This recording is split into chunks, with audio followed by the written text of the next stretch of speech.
حضرت علی نے مکان نہیں بنایا ساری زندگی، مکان نہیں بنایا، کوئی کاروبار نہیں کیا ساری عمر۔ اب اس پہلو پہ بھی ذرا غور کریں، حضرت علی رضی اللہ تعالیٰ عنہ نے کوئی بینک بیلنس نہیں بنایا۔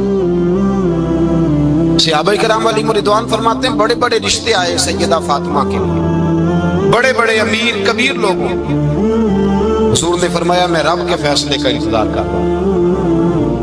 ایک دن تینوں یار ان لوگوں کا خلوص دیکھے مولا علی کے ساتھ، حضرت ابو بکر، حضرت عمر، حضرت عثمان۔ حضرت علی ایک یہودی کے باغ میں مزدوری کر رہے تھے تو وہاں گئے اور جا کے کہا علی تو حضور سے سیدہ فاطمہ کا رشتہ کیوں نہیں طلب کرتا؟ تو حضرت علی کہنے لگے بھائیو نہ مکان ہے، نہ گھر ہے، نہ کچھ ہے، رشتہ کیسے مانگ لوں؟ کہا تو جا تو صحیح، ہمیں تو لگتا ہے رسول پاک تیرا انتظار کر رہے ہیں۔ مولا علی شیر خدا کہتے ہیں میں گیا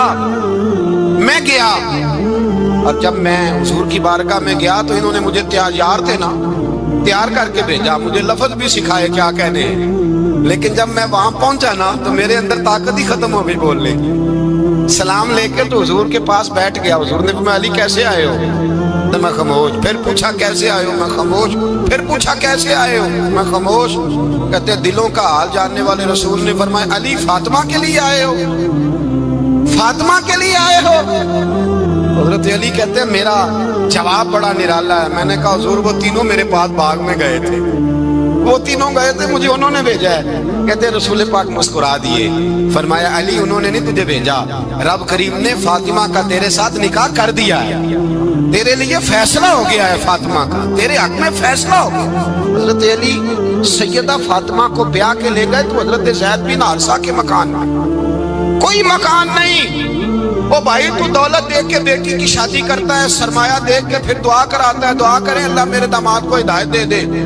میرے رسول نے بیٹی کی شادی کی تقوی دیکھ کے، پرہیزگاری دیکھ، دینداری دیکھ اس شخص کو بیٹی دی جو السابقون کے درجے میں شامل، جو ان الذین آمنوا وعملوا الصالحات اولئک هم خیر البریہ کے درجے میں شامل، ان کو اپنی بیٹی دی۔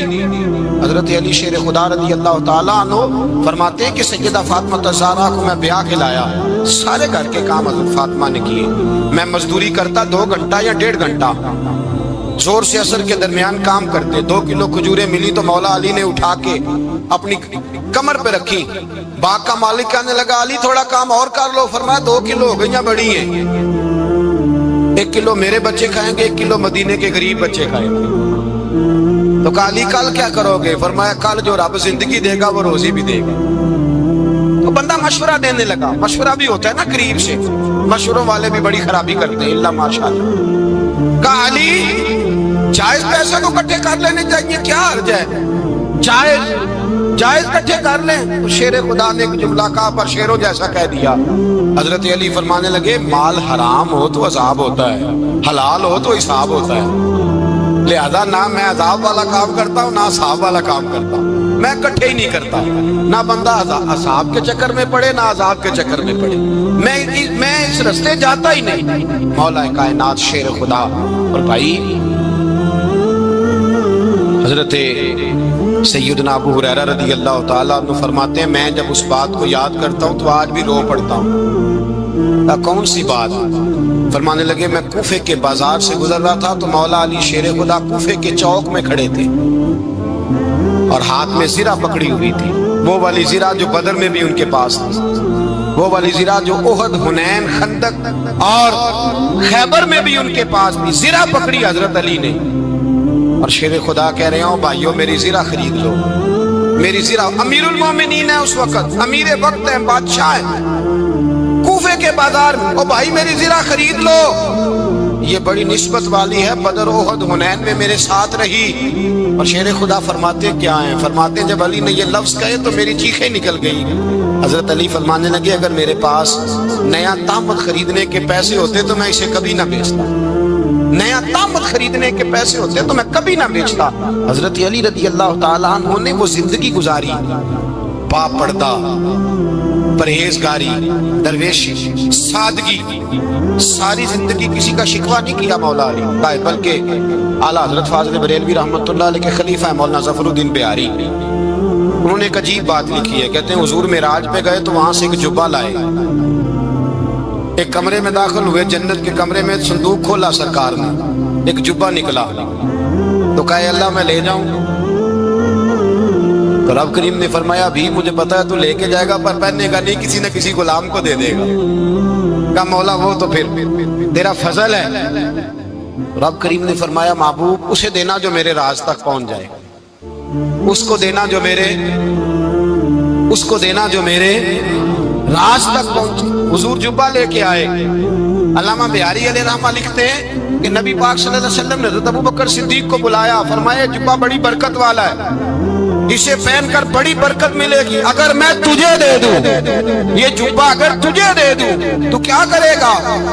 تو حضرت ابوبکر کہنے لگے حضور ساری دنیا میں سچ پھیلا دوں گا۔ حضور نے فرمایا نہیں تو اللہ کے راز تک نہیں پہنچا۔ حضرت عمر کو بلایا، کہا فاروق اعظم اگر آپ کو دے دوں تو کہا حضور عدل سے بھر دوں گا ساری کائنات۔ فرمایا بات تیری ٹھیک ہے پر راز الہی تک نہیں پہنچا۔ عثمان اگر تمہیں دوں تو جناب عثمان غنی رضی اللہ تعالیٰ عنہ عرض کرنے لگے حضور اگر مجھے ملا تو میں حیا کی چھاؤں کر دوں گا، ہر جوان ہر بچی کے لیے حیا کے فیصلے کروں گا اللہ تعالیٰ کی دی ہوئی طاقت سے۔ حضور نے فرمایا بات تیری بڑی خوب ہے پر تو مراد تک نہیں پہنچا۔ میرے رسول نے مولا علی کو بلایا، پاس بٹھایا، فرمایا علی اگر یہ جبہ تجھے دوں تو کیا کرے گا؟ حضرت علی نے آنکھ کھول کے حضور کا چہرہ دیکھا، عرض کرنے لگے محبوبہ اگر مجھے مل گیا تو میں اللہ کی مخلوق کی پردہ پوشی کروں گا، میں رب کی مخلوق کی میں پردے ڈالوں گا مخلوق کے عیبوں پر، میں چھپاؤں گا اس جبے کی برکت سے۔ حضور کی آنکھوں میں آنسو آئے، فرمایا تو رب کے راز تک پہنچا ہے، جبہ تیرا ہی بنتا ہے۔ سلمان فارسی رضی اللہ تعالیٰ عنہ فرماتے ہیں جنگ خندق کے موقع پر شدید غربت کا عالم تھا اور مسلمان دفاعی محاذ پر جنگ لڑ رہے تھے۔ خندق کھودی جا رہی تھی، چوڑی خندق کھودیں گے، آگ جلائیں گے تاکہ کفار حملہ آور نہ ہو سکے۔ غربت کا یہ عالم تھا کہ پیٹ پر پتھر باندھے ہوئے۔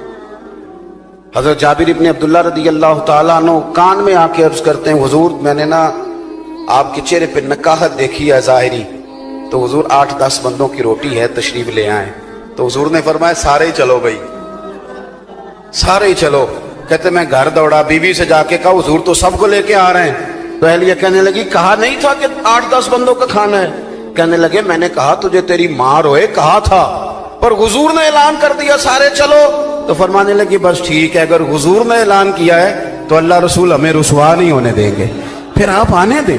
آپ کیفیت دیکھیے، خندق کھودی جا رہی ہے، غربت کا یہ عالم ہے، بھوک کا یہ عالم ہے، بظاہر اسلام پر جو غربت ہے کہ پیٹ پہ پتھر باندھے ہوئے ہیں۔ ایک چٹان آ گئی، ٹوٹتی نہیں صحابہ سے۔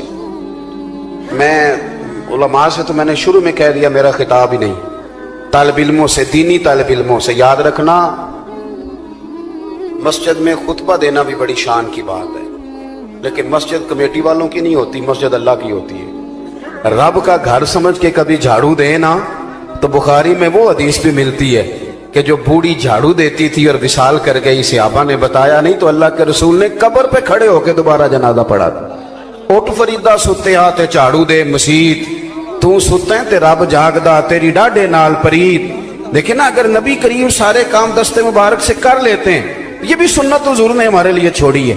چٹان نہیں ٹوٹ رہی تو فرمایا میرے ہاتھ میں لاؤ نا تھوڑا، مجھے دو نا کدال، لاؤ میں توڑتا ہوں۔ حضور اترے۔ اب جوان میری بات پہ غور کریں گے، حال یہ ہے کہ پیٹ پہ پتھر بندھے ہوئے ہیں، کیفیت یہ ہے کہ کئی دنوں سے کھانا نہیں کھایا، جنگ دفاعی لڑی جا رہی ہے، پر حضور اترے چٹان توڑنے کو۔ اور جب پہلی ضرب لگائی نا، جو چٹان صحابہ سے نہیں ٹوٹ رہی تھی، پہلی ضرب لگائی، ابھی مدینہ بھی فتح نہیں ہوا، مکہ بھی فتح نہیں ہوا، ابھی قریب قریب کے علاقے بھی فتح نہیں ہوئے، لیکن ایک چٹان پہ ضرب لگائی حضور نے۔ صحابہ کہتے ہیں کہ وہ تھوڑی سی ٹوٹی تو نعرہ پتہ کیا حضور نے لگایا، فتح ابھی مکہ بھی نہیں ہوا، لیکن یہ ولولہ دینے کا انداز میرے نبی کریم کا۔ ایک ضرب لگائی تو فرمایا لو بھائی اللہ نے ملک شام کی کنجیاں ہمیں عطا کر دی۔ دوسری ضرب لگائی تو فرمایا لو بھی روم بھی فتح ہو گیا۔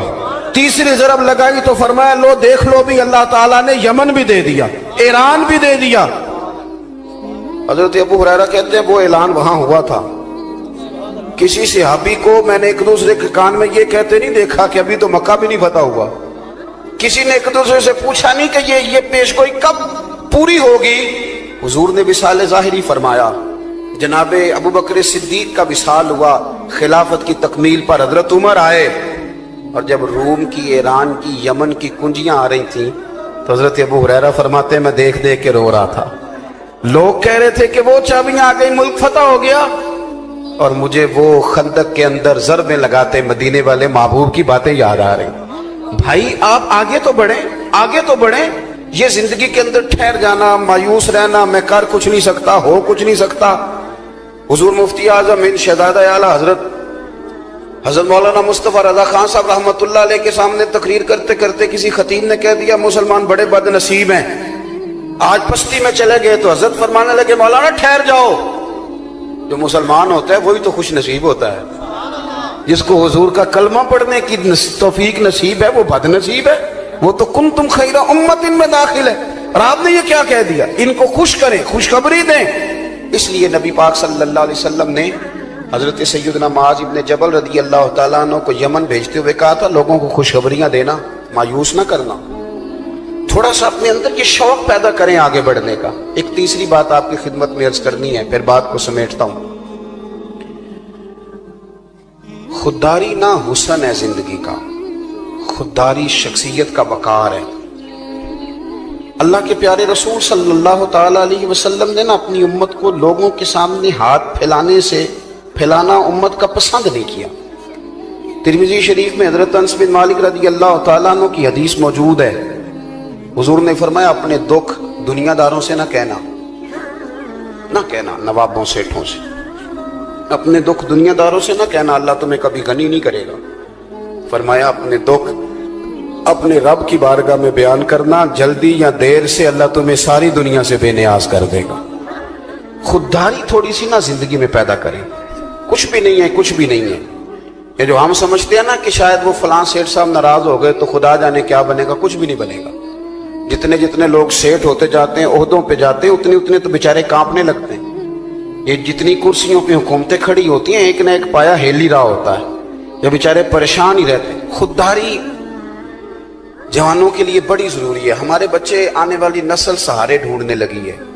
کہتے ہیں وہ میری لندن والی کبھی پھپھو مہربان ہو گئی تو کام بن گیا, امریکہ والا ماموں اگر کبھی رشتہ داری کر لے تو پھر خواب دیکھتے ہیں بچے کہ سویرے اٹھوں تو پیسوں کا توڑا میرے چارپائی کے نیچے پڑا ہوا ہو. اس طرح نہیں ہوتا. آپ خودداری کے ساتھ جینا سیکھیں, خودداری کے ساتھ. حضرت ابو ہریرہ رضی اللہ تعالیٰ عنہ فرماتے ایک شخص نے آ کے کشکول طلب دراز کیا, اور کہاں دراز کیا, جہاں سے کبھی کوئی خالی گیا ہی نہیں. سرور کائنات کی بارگاہ میں ہر ایک کو ملتا ہے, کون دیتا ہے دینے کو منہ چاہیے, دینے والا ہے سچا ہمارا. کشکول آگے کیا, حضور کچھ دیجئے. توجہ ہے میری بات پر؟ حضور نے فرمایا کیوں مانگتے ہو, تمہارے پاس کچھ نہیں. عرض کی حضور ایک پیالہ, ایک کمبل. ہے کوئی اتنا غریب اس محفل میں بیٹھا ہوا؟ ویسے کسی سے پوچھ لیں حال کیا ہے تو بڑے غریب نکل آئیں گے. بھئی ایک پیالہ اور ایک کمبل, اتنا زیادہ غریب بھی کوئی ہوگا؟ اس نے کہا حضور صرف ایک پیالہ اور ایک کمبل. تو کریم نے فرمایا لے کے آنا. وہ لے کے آئے تو حضور نے اس کی بھی بولی لگوا دی. کون خریدے گا؟ ہے کوئی خریدنے والا؟ ایک صحابی نے کہا 1 دینار, ایک نے کہا 2 دینار. حضور نے 2 دینار میں بیچ دی. فرمایا جا 1 دینار کا گھر کھانا لے جا اور 1 دینار کا نا کلاڑا خرید کے لا. وہ کلاڑا. پیشہ جوانوں کوئی بھی برا نہیں, کوئی پیشہ برا. ایک برا ہے کسی کے آگے ہاتھ پھیلانا بس. اور غیرت ہے بڑی چیز جہان تگ و دو میں. حضور صلی اللہ تعالی علیہ وسلم نے فرمایا کلاڑا لے کے آ. صحابی کلاڑا لائے تو صحابہ کہتے ہیں بڑے نصیب والا تھا یہ شخص. وہ کلاڑا لائے تو اس میں دستہ حضور نے اپنے دستے مبارک سے لگایا.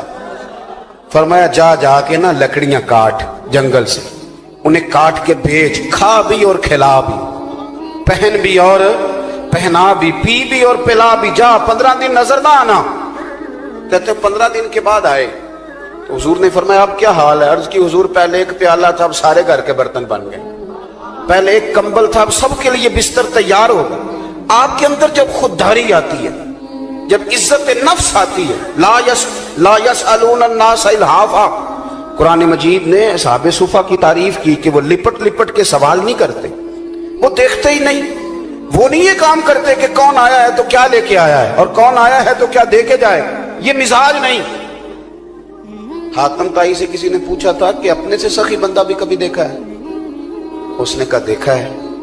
کہا کب؟ کہنے لگے میں نے ایک دفعہ سارے شہر کی دعوت پکائی تھی، میرا خود ہی ارادہ بنا کہ میں ذرا دیکھوں کوئی رہ تو نہیں گیا، چہرے پہ نقاب ڈال کے تو میں نکلا، سارے شہر میں دیکھا کہ ہر شخص آ گیا ہے پر ایک بوڑھا جنگل میں لکڑیاں کاٹ رہا ہے۔ میں نے اس شخص سے کہا کہ میاں آپ کو دعوت میں نہیں بلایا حاتم طائی نے؟ تو کہتے ہیں بابے نے بڑی انوکھی بات کی۔ کہنے لگا پتر بلایا تھا پر مجھے نا اپنے ہاتھوں کی کمائی کا چسکا لگ گیا ہے، ہاتھوں کی کمائی کا۔ میں آپ کو یقین سے عرض کروں، دعوتوں میں لوگ، شادیوں میں لوگ اتنے مزے سے روٹی نہیں کھاتے۔ میں نے ایک دفعہ اپنے ابا جی سے پوچھا آپ کو پسند کیا ہے؟ کہنے لگے پتر جی تو بھوک لگی ہوئے تو ہر شاہی پسند ہے، پھر تو چٹنی بھی بڑی پسند ہے، تے نہ لگی ہوئے تو پھر نخرا ہی ہے، پھر یہ ہے کہ جو بھی پکا ہے اس میں نقص ہی ہے۔ وہ کہنے لگا جی مجھے اپنے ہاتھ کی کمائی کا نا چسکا لگ گیا ہے، اب مجھے دعوتوں میں زیادہ لطف نہیں آتا تو میں اس لیے نہیں گیا۔ حاتم طائی کہتے ہیں میں واپس لوٹنے لگا تو اس نے آواز دی، اس نے کہا پتر آپ دعوت پہ جا رہے ہو؟ میں نے کہا ہاں۔ تو کہنے لگا یہ 5 دینار میرے بھی لے جا، حاتم طائی کو تو ضرورت نہیں تو لنگر پکانے والے کو دے دینا، بڑے بڑے اچھے لوگوں نے کھانا کھانا ہے، چلو میرا بھی حصہ پڑ جائے گا۔ حاتم طائی کہتے ہیں میں گھوڑے سے نیچے اترا، بابا جی کا ہاتھ تھام کے میں نے کہا بابا میں تو مالدار ہو کے سخی ہونا، تو غریب ہو کے بڑا سخی ہے۔ وہ کیا کہتے ہیں درویش، مالاں والے سخی نہیں ہوندے تے سخیاں کول مال نہیں ہوندا، ایتھے اوتھے دوویں جہانی سخی کنگال نہیں ہوندا۔ اپنی زندگی میں نا خودداری، اعلیٰ حضرت بریلوی رحمت اللہ علیہ تیل لینے چلے گئے دکان پہ سرسوں کا، پھر وہی بات آ گئی کچھ کام اپنے ہاتھ سے بھی کرنے چاہیے۔ شاگرد مرید بڑے تھے، خود چلے گئے تیل لینے، اس سے کہا میاں یہ سرسوں کے تیل کی بوتل بھر دو، اس نے بھر دی۔ فرمانے لگے کتنے پیسے؟ کہنے لگا حضور ویسے تو 5 آنے کی ہے، آپ ہمارے عالم ہیں، آپ 3 آنے دے دیں، آپ کو 2 آنے رعایت کرتے۔ فاضل بریلوی نے پورے 5 دیے، فرمایا تو سارے رکھ، میں اپنا علم 2 آنے کا نہیں بیچا کرتا، کروں مدح اہل دول رضا اور پڑے اس بلا میں میری بلا، میں گدا ہوں اپنے کریم کا، میرا دین پارا نہ نہیں۔ دیکھو اگر خودداری آپ کی طبیعت میں آئے گی تو آپ اپنے آپ کو نا تھوڑا باوقار محسوس کریں گے، آپ کو یوں لگے گا کہ آپ عبادت کر رہے ہیں، تجارت نہیں کر رہے، آپ کو محسوس ہوگا کہ آپ کی زندگی جو ہے اس پر کسی اور کا نہیں، آپ کا اپنا قبضہ ہے۔ آپ محسوس کریں گے کہ آپ جو کہہ رہے ہیں وہ ڈنکے کی چوٹ پہ کہہ رہے ہیں، آپ کو یوں لگے گا کہ آپ کے پاس جو کچھ ہے وہ اپنا ہے، آپ قیدی نہیں ہے کسی کے۔ شاعر، بس بات ختم کر رہا ہوں، شاعر حضرت سے معذرت کے ساتھ بعض شعراء ایسے ہوتے ہیں کہ وہ قابل رحم ہوتے ہیں، طبیعت ایسی ہوتی ہے، اور رات کو چادر اوڑھی ہے تو 3-4 دن گزر گئے، ایک الگ دنیا ہے نا یہ بھی۔ تو ایک شاعر بیچارہ بڑی خستہ حالی میں کہیں چوک میں تھا، مکھیاں بھنک رہی تھی، تو ایک مالدار آدمی گزرا، اس نے فقیر سمجھ کے چند روپے پھینک دیے۔ تو شاعر نے کہا کہ یہ کیا؟ اس نے کہا اب غریب آدمی ہو، تو خوددار آدمی تھا، اس نے کہا اپنے پیسے لے جا۔ اس نے کہا تمہیں ضرورت تھی تو دیے۔ تو اس نے جو شعر کہا وہ مجھے بڑا پسند ہے، اس نے کہا کہ اگر ضرورت پڑے گی نا تو میں اللہ رسول سے مانگوں گا، تجھ سے نہیں مانگوں گا۔ اس نے کہا رکھ لے، تجھے ضرورت ہے۔ اس نے کہا یہ آرزو کرم اور میں آپ سے کروں، یہ بھیک اس کو دیجئے جس کا خدا نہ ہو، یہ بھیک اس کو دیجئے۔ بہلول دانا بیٹھے تھے، ہارون رشید گزر رہا تھا، کہنے لگا بابا کوئی حکم ہو تو بتائیے، یہ آرزو کرم اور میں آپ سے کروں، یہ آرزو کرم اور میں آپ سے کروں، یہ بھیک اس کو دیجئے جس کا خدا نہ ہو۔ وہ بہلول دانا تشریف فرماتے تو ہارون رشید گزر رہا تھا، بڑا لاؤ لشکر، نعرے بڑے لگ رہے ہیں، تو حضرت اس کو دیکھ کے مسکرانے لگے۔ اس نے کہا بابا ہنستا کیوں ہے؟ فرمانے لگے ہنستا اس لیے ہوں کہ یہ جو آج تیرے نعرے لگا رہے ہیں تجھ سے پہلے بھی کئیوں کے لگایا کرتے تھے، وہ بھی اسی طرح ہی راضی تھے جس طرح تو آج راضی ہے نا، اسی طرح۔ وہ نیچے اتر آیا، کہنے لگا حضور میں نے سنا ہے آپ مقروض ہیں، کوئی حکم ہوا تو بتائیے گا۔ آپ پھر ہنسنے لگے۔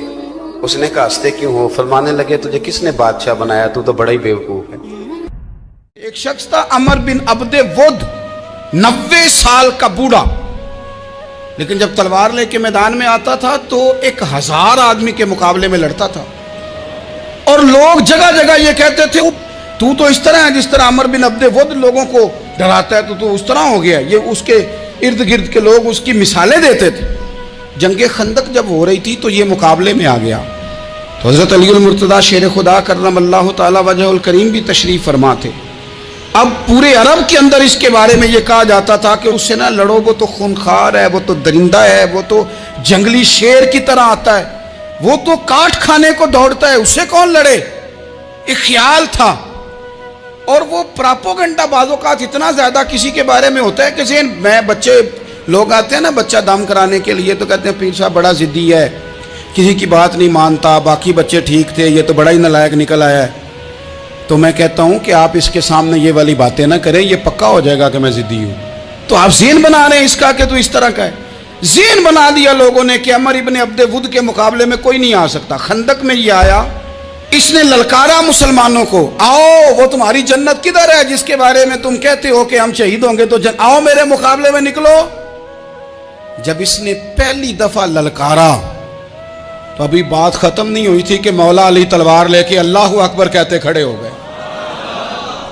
حضور نے فرمایا بیٹھ جاؤ، حضرت علی پھر بیٹھ گئے۔ وہ پھر پکارا اٹھو کوئی میرے مقابلے میں، تو مولا علی شیر خدا پھر کھڑے ہو گئے، پھر کھڑے ہو گئے۔ حضور نے فرمایا بیٹھ جا۔ ایک شخص نے کہا علی یہ عمر بن عبد ود ہیں، فرمایا مجھے پتہ ہے۔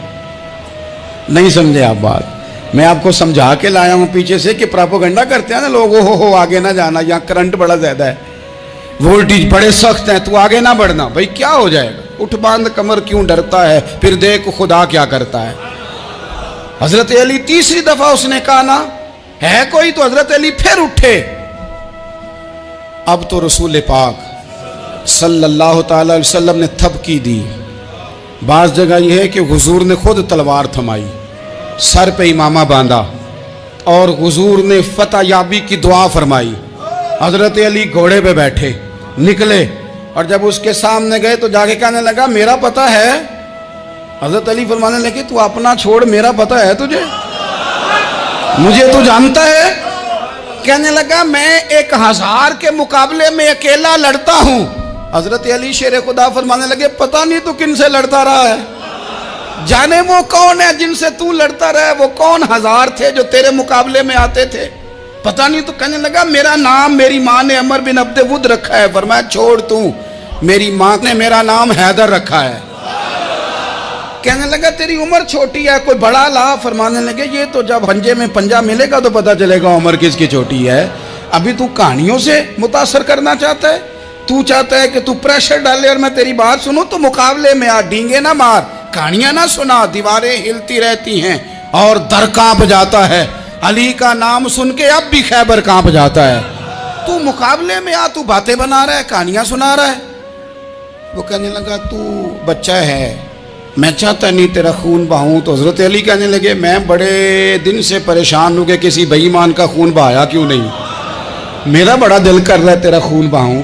اس نے بڑی زوردار ضرب لگائی، غصے میں اتنا پاگل ہوا، کیونکہ اس کے بارے میں معروف تھا کہ وحشی مزاج آدمی، اتنا سخت پاگل ہوا غصے میں، اس نے اپنے گھوڑے کے پیر کاٹ ڈالے، پہلے تلوار گھوڑے کو دے ماری، اس کو کاٹ کے دوڑا۔ یہ کیوں کرتے تھے لوگ، عرب کے لوگ اس وقت یہ کام کرتے تھے کہ ہم نے گھوڑا ہی مار ڈالا ہے تاکہ ہم بھاگ نہ سکیں۔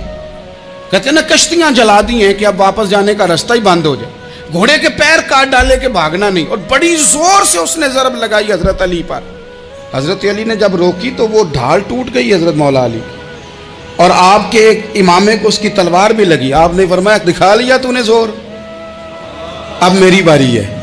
حضرت مولا علی شیر خدا کا قد بظاہر چھوٹا تھا، صحابہ کہتے ہیں ہم دور سے دیکھ رہے تھے، اللہ اکبر کہہ کے تھوڑا سا زمین سے وہ اٹھے، تھوڑا سا اٹھے، اور پھر دوبارہ نہیں انہیں تلوار چلانی پڑی، ایک ہی ضرب لگائی اور اس کے 2 ٹکڑے کر کے اسے زمین پہ پھینک دیا۔ تو عزیز دوست آپ یاد رکھیں گے اس بات کو کہ اپنی زندگی کے اندر مروب ہونا چھوڑ دیں، روب میں ہو۔ تاتاریوں نے مسلمانوں کو مروب کر لیا تھا، روب ڈال لیا تھا کہ ہم بہت بڑے لوگ ہیں، یہی آج ہمارے ساتھ بہت سارے لوگ کرتے ہیں، دلوں میں روب آ جاتا ہے